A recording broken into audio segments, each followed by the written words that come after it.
بسم الله الرحمن الرحيم، والصلاة والسلام على أشرف الأنبياء والمرسلين سيدنا محمد وعلى آله وصحبه أجمعين.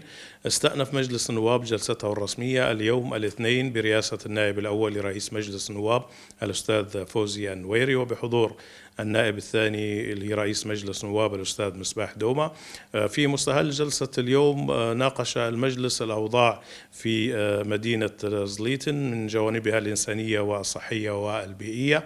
وبعد مناقشة ومداولة هذا البند صوت المجلس بالإجماع على إعلان مدينة زليتن مدينة منكوبة وتخصيص ميزانية طوارئ للمدينة، وكذلك تكليف الحكومة الليبية بمتابعة الأوضاع في المدينة.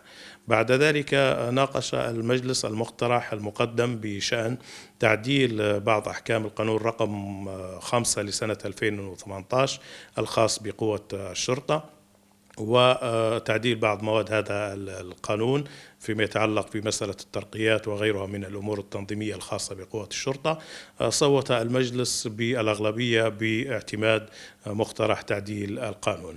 بعد ذلك تم مناقشة الطلب المقدم من عدد من السادة أعضاء مجلس النواب بمقترح إنشاء صندوق التنمية وإعادة إعمار ليبيا، وبعد مناقشة المقترح تم التصويت بالأغلبية بالموافقة على المقترح المقدم، وبذلك علقت الجلسة إلى غد الثلاثاء.